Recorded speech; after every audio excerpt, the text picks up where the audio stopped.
am glad to see you here this morning, and as you know, I am known as the #1 Penn State fan here at the Village. And so, go Nittany Lions, I'm all about that, so that's awesome. So excited about that. What a day we have lined up. Adam has now shared his story with us on 3 occasions. It's an inspirational story. You're going to love to hear it. You're going to learn from what he shares and his experience, and that's great. And in fact, I have a few small Penn State footballs signed by Adam. Now, I don't know if you know what that means. That means each one of these is worth $15,000 to $20,000. And I asked Adam, I said, Adam, so how many tens of thousands of dollars is this football worth now? What's the value of this football now? And he said, probably not what you paid for it.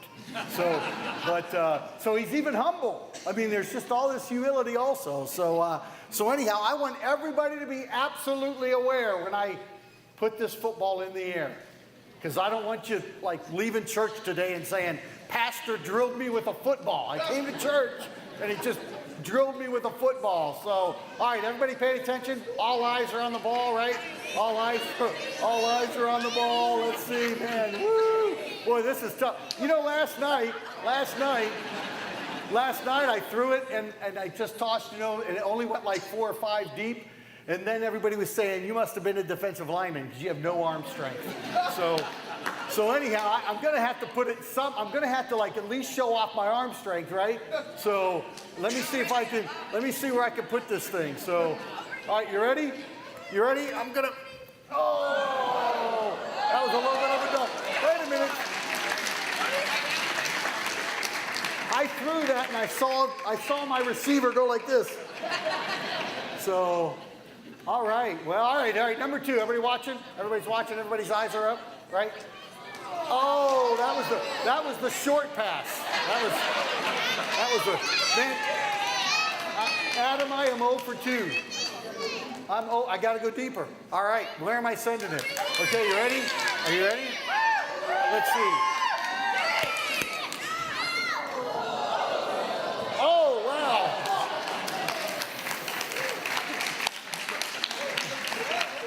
Man, I'm 0 for 3. Last service I was 2 for 3. I mean, I don't want to blame it on the receivers, but anyhow, but hey, not to waste any more time, but let's give a great welcome to Adam this morning.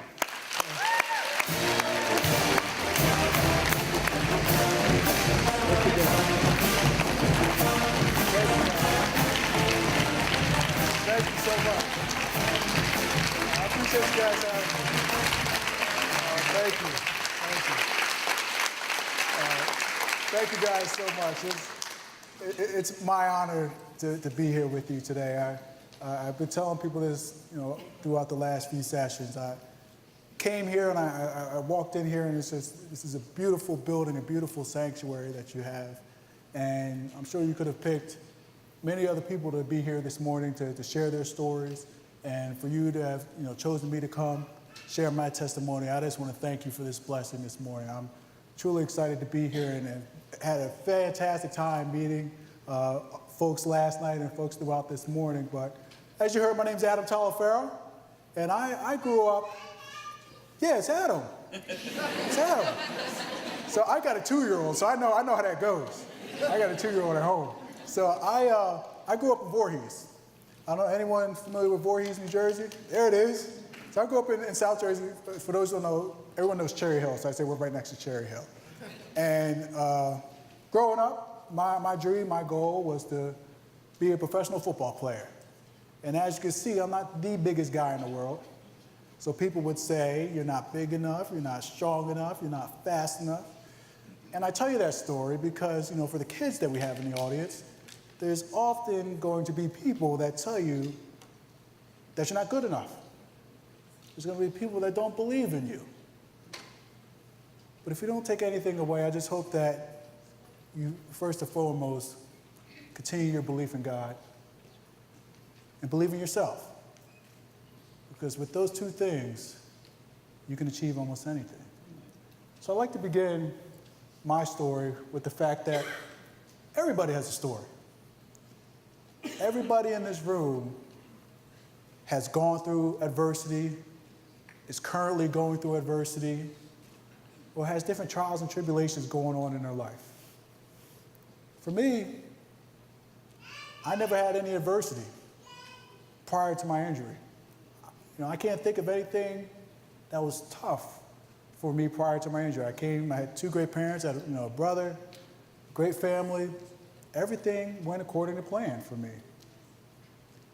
My parents would always talk about, the power of prayer and believing in God, but it was one of those things that I didn't realize God's true impact until I went through my greatest of adversity. But before we get there, I want to take you back to 1989. 1989 was my first year playing football for the Voorhees Vikings. And my mom was not a big fan of football. She would say, "Can't you play any sport besides football?" But my dad, on the other hand, was like, "Go out there and do it." And that was my first season playing football, and I fell in love with the sport from day one. I remember coming home and I told my mom, I said, "Mom, I want to play for the Philadelphia Eagles one day." And, growing up, I didn't watch too much college football, so I wasn't, I knew of Penn State, but I was never like a big college football guy, but I loved the Philadelphia Eagles.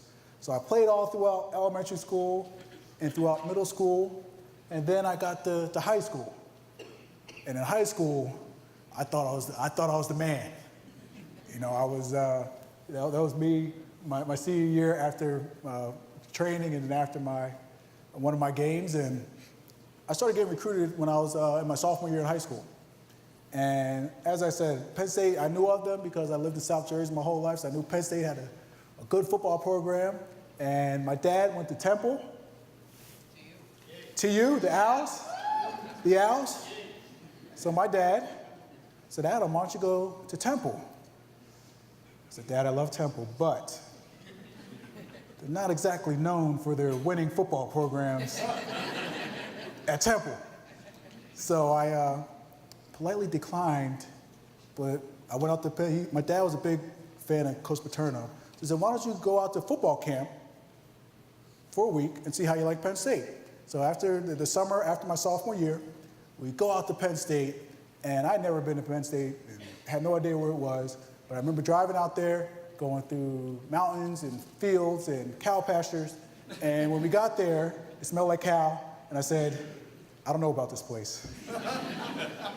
Because I felt like I was in the middle of nowhere, and I remember getting out and telling my dad, "I'm going to go to camp for this week, but I don't foresee myself spending 4 years of my life in the middle of nowhere." So I went to camp. Camp went well, and after the week of camp, the coaches said, "Okay, Adam, we would love for you to come back next year. We're going to watch how your season goes, your junior season. Come back to camp, and we'll go from there." So I had my junior year. Things went well. They sent me an invite to come back to football camp that next summer, and I remember getting it in the mail, and I told my dad, I said, "Penn State invited me back for camp. I'm not sure I want to go." And my dad said, "Well, listen, you don't have to, just try it out one more time, and that'll be it. You never have to go back to Penn State again." So I went back to Penn State and took our journey, and I went to camp that week. And at the end of camp, they said, "The coaches want to meet with you, Adam." So they brought me into the office, and Coach Paterno was sitting right there. And he said, "Adam, you've had a good week of camp. We've watched you.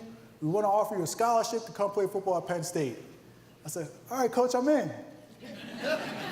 And my dad came to pick me up, and he said, "How did camp go?" And I said, "I committed to Penn State." And he said, "You did what?"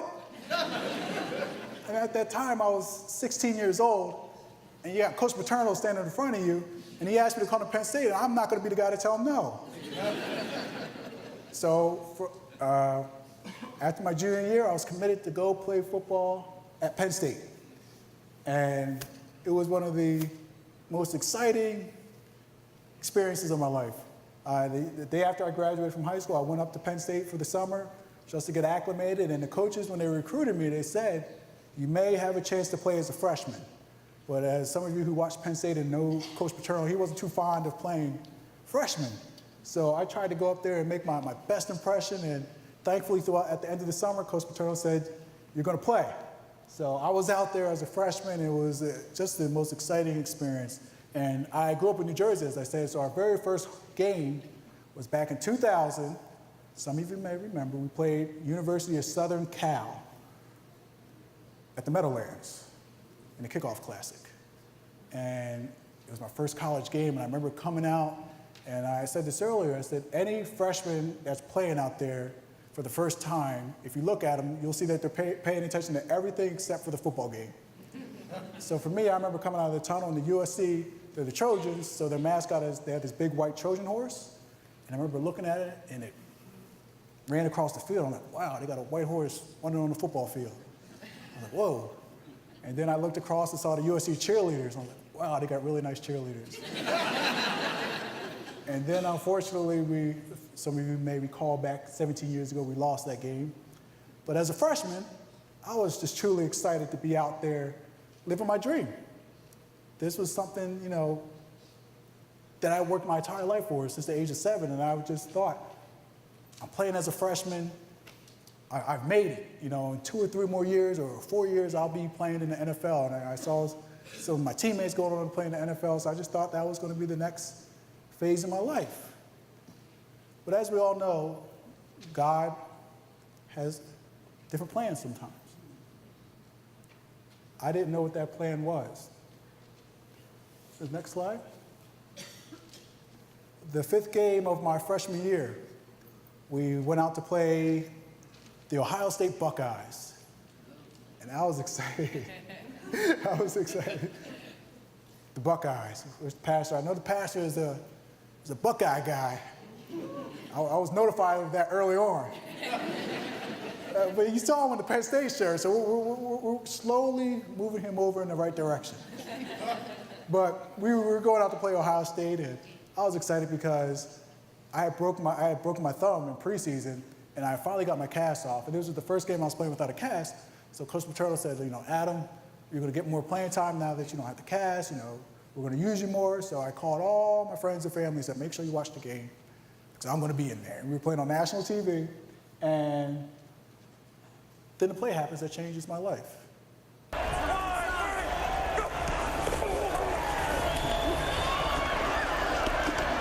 Westbrook's is stacked up, and John bringing that clock down now. Inside the 20-yard line, 1:44, and got a moment here, so the injured Penn State player is still down at the 18-yard line. Penn State are very concerned. You can see them holding hands for their teammate. It happened on the option play, a cracking situation. It looked like the corner on the play. We're not exactly sure who it is, but it might be Taliaferro.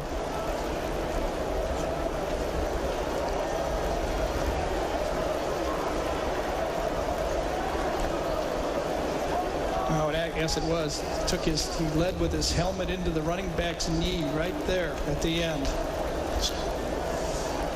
So Adam Taliaferro, as they bring a little assistance out from the sideline. He's out of Voorhees, New Jersey. Freshman at Penn State. So that day, that play changed my life. I remember going in to make the tackle, and for anyone who has ever played football or understands football, the first thing they teach you from day one is to see what you hit. Make sure you have your head up. And as you saw in that play, unfortunately, I had my head down. And when I went in, I shattered my C5 vertebrae. So you can see in picture A, if you count down on the vertebrae, 1, 2, 3, 4, 5, the 5th one, you can see at the end is broke. And the fracture hit my spinal column, which left me paralyzed from the neck down. And I remember laying on the field, and people asked me, did you know you were paralyzed, or did you know you were injured badly? And I tell people, when you think about life, you think about the things we go through, you watch the news, you read the newspaper, you always think the bad stuff happens to somebody else. So although I was down on the field, I didn't think that this injury was going to be that bad. I just thought I have this injury. I can't move or feel anything, but it's going to come back within 5 or 10 minutes, and I'll be back playing, in no time. But unfortunately, that wasn't the case. I say that the injury was bad, but the blessings and the life learnings that came out of that injury, for me, were priceless. So I'll start with the fact that I was injured at Ohio State rather than Penn State. If I would have had my injury playing in State College, they would have had to airlift me to Hershey Medical Center in order to take care of my injury, which was precious time. I got injured at Ohio State, where they have a nationally recognized spinal cord center right on campus. So that saved so much time and allowed them to get to me as soon as possible with the best care. I also got injured right near our sideline. So the fact that I was near the sideline, the trainers were able to get to me within seconds of my injury and stop me from trying to move, which would have done more damage to my spinal column. So I think about God's grace immediately after my injury, that he had his hand on me. Because this injury, although it was bad, could have been fatal. I had my surgery. Adam Taliaferro, there's 94,000 folks wearing these, partner. Adam Taliaferro, the freshman defensive back, if you missed it, from Penn State, was injured late in the game against Ohio State last week. Yesterday, his teammates held a prayer rally on the Penn State campus at Old Main. Thousands of people turned out for that, and a very emotional head coach, Joe Paterno. What happens to Adam is out of our hands. It's in the hands of, as Larry said, a God who is still creating miracles, a God who we believe in, and a God we pray to. So thank you. Thousands of your students and friends have signed that, Adam, and from all of us at ABC Sports to the Taliaferro family, you have a great ball game, but Adam was the center of this in terms of the whole week. Your thoughts at this moment? You are invited to join now. Lynn, it's very hard for me not to I understand. chuck up when I think of Adam, but we wanted to do. These kids wanted to win for themselves. They needed a win. They tried to tell people they worked hard and they deserved it. And I'm glad. Adam, if you're out there watching, we're still praying, kid. We're praying for you. So for me, I had prayers for people that I never even met before. As you saw, Coach Paterno, the entire Penn State community, and even outside the Penn State community, were holding prayer rallies, praying for my healing, praying for my recovery. And I thank God every day, because I feel like I was one of the most prayed for people throughout that time. And without those prayers, there's no way I would have gotten through. Think about it. When you expect your family and your friends to be there, but when you have people that you've never met in your life that say they're praying for you, or that they're thinking about you, it inspires you to a whole new level. Next slide, please. So after I had my surgery out in Ohio, they airlifted me back to Thomas Jefferson Hospital, where I was in intensive care for 3 weeks. Then they moved me to a place called McGee Rehab in Philadelphia. And when I got to McGee, I looked around and I saw people that were disabled, people in wheelchairs, people on ventilators. And I looked at myself and I saw I was disabled as well. And when I got there, that's the first time I realized that I was hurt. And I remember breaking down, asking, why me? Out of all the people in the world, why did this happen to me?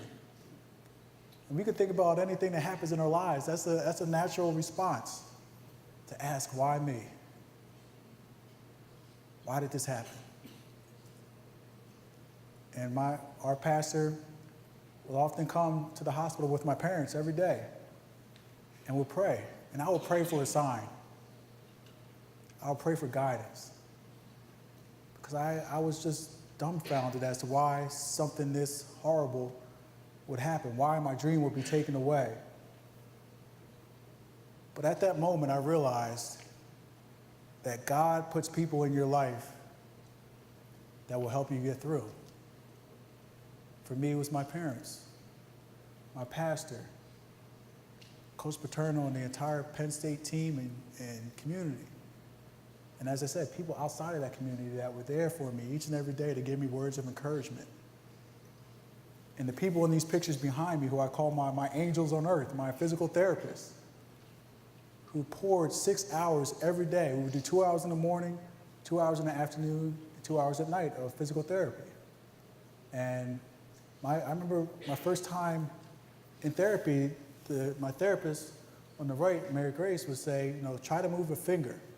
That's how we started, just trying to move a finger, because I couldn't move anything from the neck down.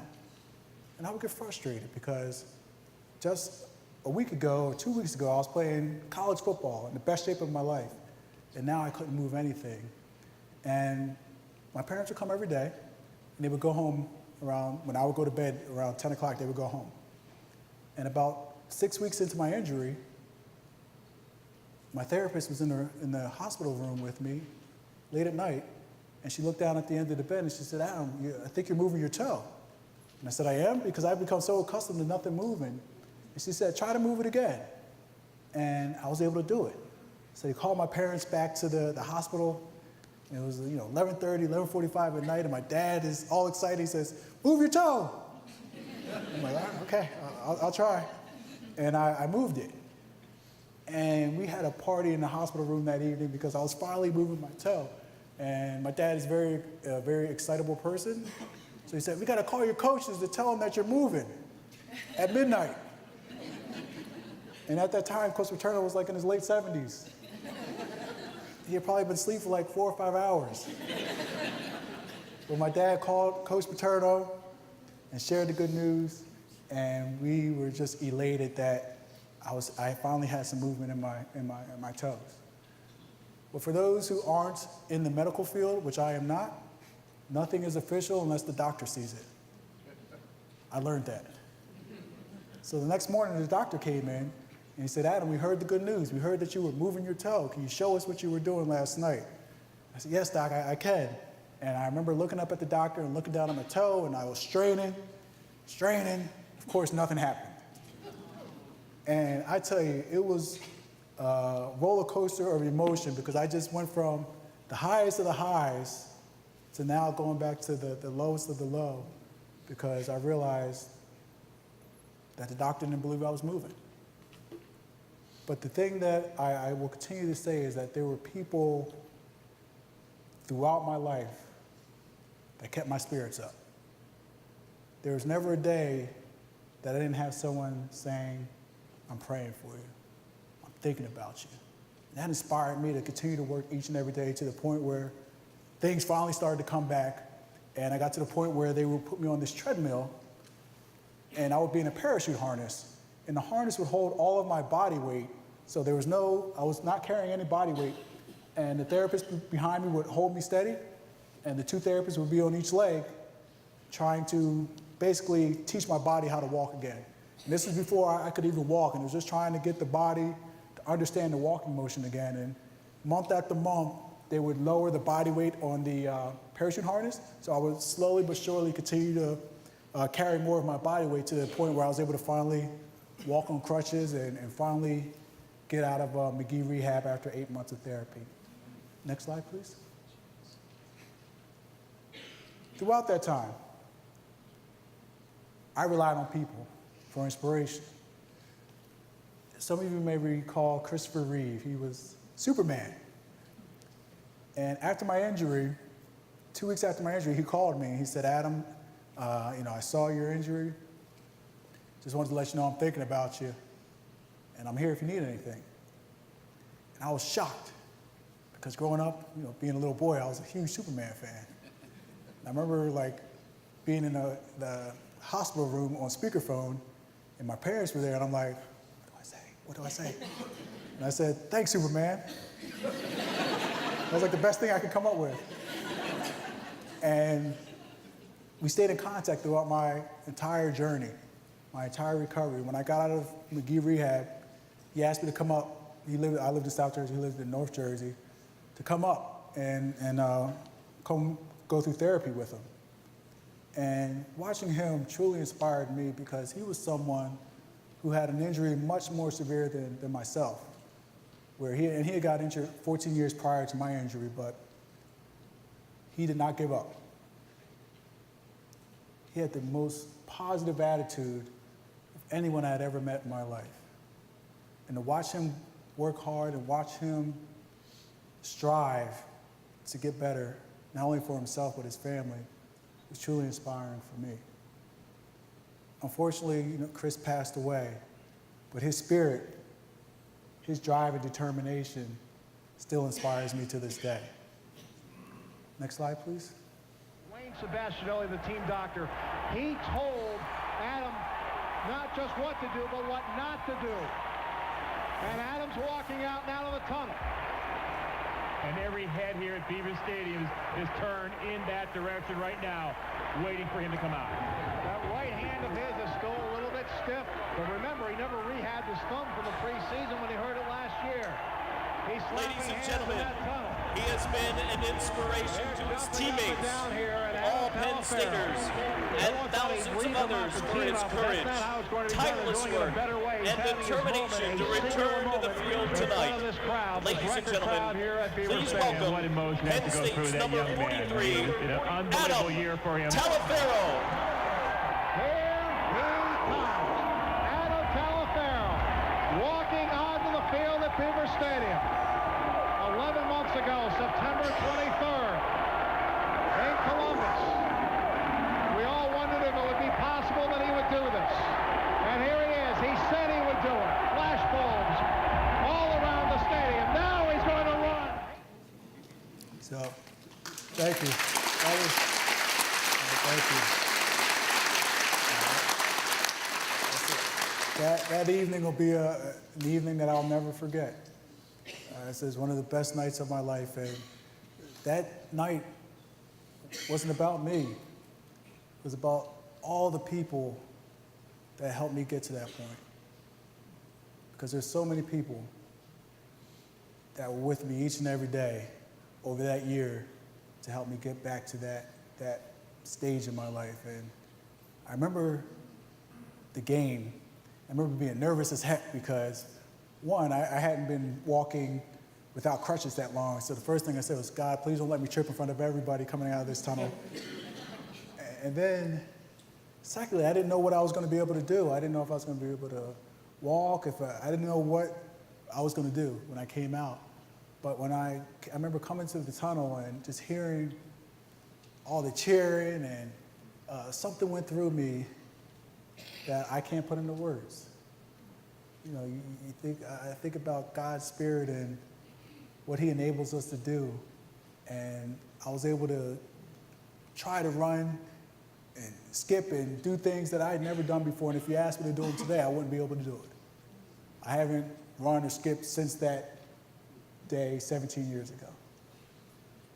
But God allowed me to do something to let people know that I was okay again. And for that blessing, I'll always, forever be thankful. Next slide, please. So going through the injury, coming out of the tunnel, were awesome experiences. And as I said earlier, so many blessings have come out of this horrible experience. And after I came out of the tunnel in 2001, the Olympics committee called and said, hey, the Winter Olympics are in Salt Lake City this year. We would like you to carry the Olympic torch through the city of Philadelphia. And I was truly shocked and honored to have had that honor bestowed upon me. And again, I was nervous because Philadelphia, although a beautiful city, the roads have potholes and all types of stuff going on. And again, my walking, my balance still wasn't the greatest. It's still not the greatest today, but even it was horrible back then. So as you see in the picture, I was extremely nervous because, one, my balance is bad. Two, I was worried about falling in a pothole or tripping in a pothole. And third, I was carrying a flame that was close to my head. So I walked a very, very slow block in Philadelphia, but it was one of the coolest experiences that I've had the opportunity to carry the Olympic torch, and again, something that I would have never in my wildest dreams thought I had the opportunity to do. Next slide. And then the final thing that God has blessed me with was the chronicle of my story. When I was going through my recovery, when I was in the hospital for 8 months, people, as I said, that I never met would come to the hospital and ask how I was doing or come spend time with me in therapy. And different reporters would come from time to time to write stories and update people about my recovery. But there were 2 gentlemen that would come every day. And they were the ones that came up with the idea to write the book. And I could tell you I had no parts of it except all I had to do was answer questions. And they came up with the book, and as you see, it's called Miracle in the Making. And I'm thankful for it because, often in life when we overcome our adversities, we go back to living our normal lives. Sometimes we forget about the struggles that we went through. Sometimes, we get going in life and we forget about the blessings that God has bestowed upon us. So I go through that book sometimes and I read about my lowest of times. As I said, I have a 2-year-old son, and he has no idea what's going on in the book, but sometimes I read to him just to hopefully instill in him that we're all going to face adversity at some point in our lives. Some adversities may be bigger than others. But if you have that belief in yourself, that belief in God, He'll always pull you through. As I said, the doctor said I would never walk again. My CAT scans, my x-rays don't look any different from someone who's in a wheelchair today that hasn't recovered. But I've been blessed. And folks who are in wheelchairs, they're blessed. I always tell people, the fact that I'm walking doesn't mean that I've had a successful recovery. There's people that are in wheelchairs living wonderful lives that are achieving much more than any able-bodied person could ever hope to achieve in their lives. But we've got to keep praying for one another and looking out for one another. We have someone that's been here at this church, a young lady. Some of you may know Taylor. Taylor's watching on live stream right now. And Taylor's going through her adversity. And I want her to know, and we're all here in this room and she's listening to us, that Taylor, we're praying for you. We're praying for her recovery. And she's not in this alone. The same support that I had, the same support that we all have, we're giving it her way. So Taylor, we're thinking about you. We're praying for your recovery, and we hope for the best for you. We look forward to seeing you back here soon enough. So if we could just clap for Taylor, let her know we're thinking about her. Thank you. Thank you so much. Next slide, please. So when I was going through my injury, I would often try to read different quotes for inspiration, and this is one that's always stuck with me over the last 17 years. And it says, life's challenges are not supposed to paralyze you. They're supposed to help you discover who you are. And I truly believe going through that injury helped me discover who I am, but also helped me discover what's truly important in life. As I said, there's not a day that goes by anymore that I take for granted. Every morning that I get up, I say thank God for the blessing.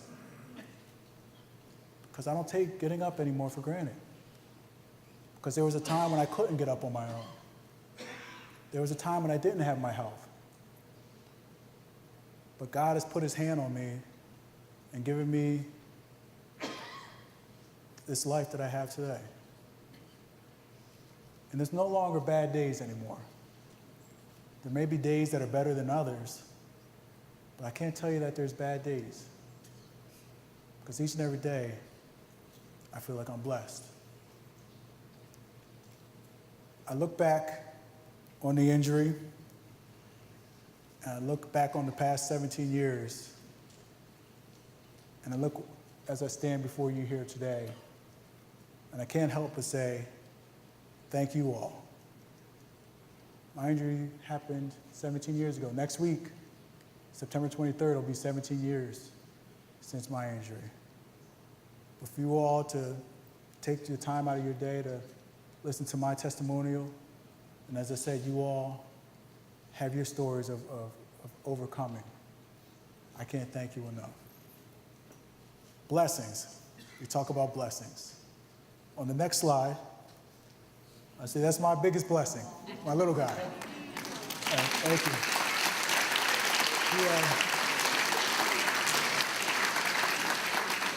As you can see, we all that have kids and grandkids, my son is 2, they don't often listen to you too well. But I thank you all for listening to me, and thank you for being the shining light in this community. Because we all know when we watch the news, you read the newspapers, all we often hear is the bad things that are going on in society. But there's a lot of good that's going on as well. I look at this building, and I looked at the youth sanctuary and just all the great stuff that's happening here in this building.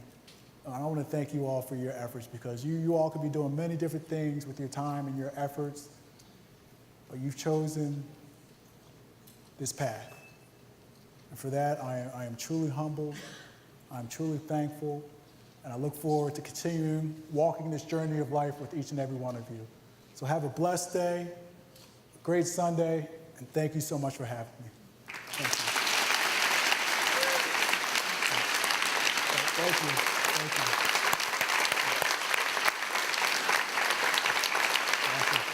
Thank you again, brother. Appreciate it. Thank you.